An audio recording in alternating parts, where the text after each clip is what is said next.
আসসালামু আলাইকুম এভরিওয়ান। দেখতেই পাচ্ছ রাতের বেলা যদি এরকম একটা ডিনার হয় তাহলে আর কি প্রয়োজন হয় বলো। ফার্স্ট অফ অল দেখো, আমি এখানে নান রুটি বানিয়ে নিয়েছি। তো দেখতে পাচ্ছ নান রুটিটা কীরকম পারফেক্ট হয়েছে। আর তার সাথে ছিল মিউনিস। মিউনিস বললে ভুল হবে, এটা নান রুটি গ্রিলের মিউনিসটা আমি বানিয়েছি।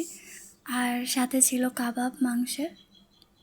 দেখতেই পাচ্ছ এরকম পারফেক্ট একটা কম্বিনেশন রাতের জন্য, যেগুলো আমরা কিনে থাকি সাধারণত বড় বড় হোটেল থেকে কিংবা রেস্টুরেন্ট থেকে। আজকে তোমাদের এগুলো আমি ঘরে একদম সিম্পল ওয়েতে বানিয়ে দেখাবো। এখানে আমি নিয়ে নিয়েছি আটা। তো আটার মধ্যে আমি নিব লবণ 2 চামচ। পরিমাণটা তোমরা বুঝে নিও, 2 চামচের একটু কম ছিল এখানে। তারপর নিয়েছি চিনি। এখানে চিনি আমি 2-3 চামচ দিয়েছি। দেওয়ার পর এখানে আমি মিশিয়ে নেব এখন যে ইস্ট পাউডার হয় ওইটা। এখানে আমি 1 চামচ ইস্ট পাউডার নিয়েছি। পরে ভাবলাম আরেকটু দিই, তারপর 2 চামচ ইস্ট পাউডার দিয়েছি। হাফ কেজি আটার জন্য 2 চামচ ইস্ট পাউডার ঠিক আছে। তারপরে এখানে আমি দিয়েছি গুঁড়ো দুধ। গুঁড়ো দুধ আমি এখানে পরে আরেকটু নিয়েছি 3 চামচের মতো দিয়ে তারপর ভালোভাবে আটাটাকে মিশিয়ে নিতে হবে এগুলো সব কিছুর সাথে। আগেই কিন্তু পানি দেওয়া যাবে না, ঠিক আছে।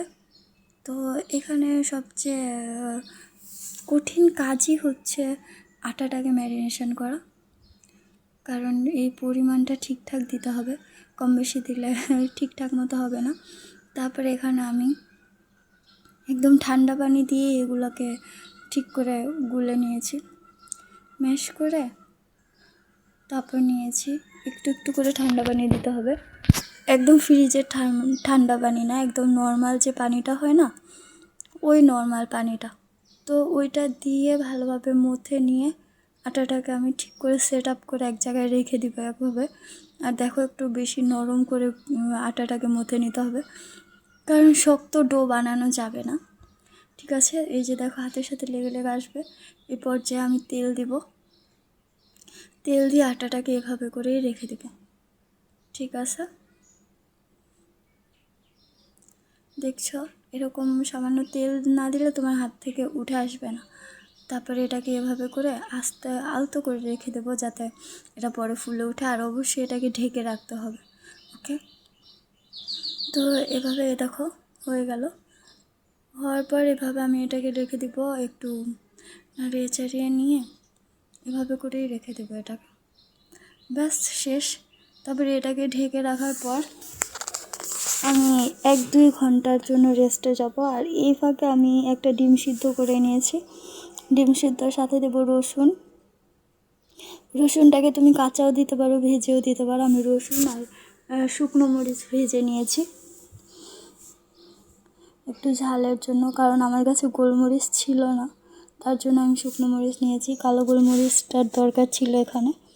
তারপর আমি দিয়েছি লবণ, চিনি, তারপর দিয়েছি গুঁড়ো দুধ। গুঁড়ো দুধের সাথে ব্যাস হয়ে গেছে। এখানে মনে করো তেল দিয়ে তারপরে এটাকে আমি শুধু ব্লেন্ড করে নেব একটু একটু করে। ওর সাথে আমি একটু টমেটো সসও দিয়েছি, দিয়ে ব্যাস একটু একটু করে তেল দিব আর ব্লেন্ড করবো, ওকে।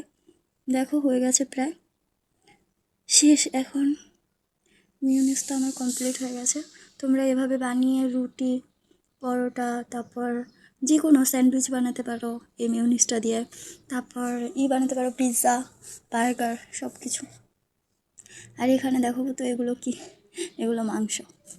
আর এই মাংসটার মধ্যে আমি ইউজ করেছি কাঁচামরিচ, পেঁয়াজ, আদা রসুন বাটা, গরম মশলা বাটা, ব্যাস এগুলো দিয়ে আমি এই মাংসটাকে ম্যারিনেট করে দিয়ে দিয়েছি এরকম চপ করে। এগুলো ভাজা শেষে দেখো আমার রুটির ডোটা কীভাবে ফুলে ফেপে একদম এত বড় হয়ে গেছে, দেখতে পাচ্ছ। তো শেষ, এটা বানানো শেষ, কমপ্লিট। তারপর এখন আমি আর বেশি কিছু করবো না, এটাকে একটা বেলে বেলে এরকম পরোটার স্টাইলে দিয়ে সামান্য একটু তেল বা ঘি ব্রাশ করতে পারো। তো আমি ঘি দিয়েছিলাম, ঘি দিয়ে এটাকে একটু ঘি দিয়ে তারপরে এটা তাওয়ার মধ্যে দিয়ে এটাকে আমি করে নিয়েছি এরকম রুটি। আর রুটিগুলো দেখো এই সাইজের মোটা করেই বেলতে হবে, তা না হলে হবে না। তারপরে দেখো মিউনিস, কাবাব আর নান রুটি। দেখছো আমার নান রুটিটা কীরকম পারফেক্ট হয়েছে। এটা ভাঙার সময় একদম নরম তুলতুলে এরকম পর্যায়ের হয়েছে, দেখতেই পাচ্ছ। অনেক মজা হয়েছে এটা। তোমরাও যদি চাও এভাবে বানিয়ে নিতে পারো। আর থ্যাংক ইউ গাইস, সবাই ভালো থাকবে, সুস্থ থাকবে, আর আমার চ্যানেলটাকে সাবস্ক্রাইব করে আমার পাশে থাকবে। Thank you. আরেকটা লাইক করে দিও, আশা করি ভালো লাগবে। তোমরা বাসায় ট্রাই করতে পারো এই জিনিসটা, তোমাদেরও অনেক ভালো লাগবে।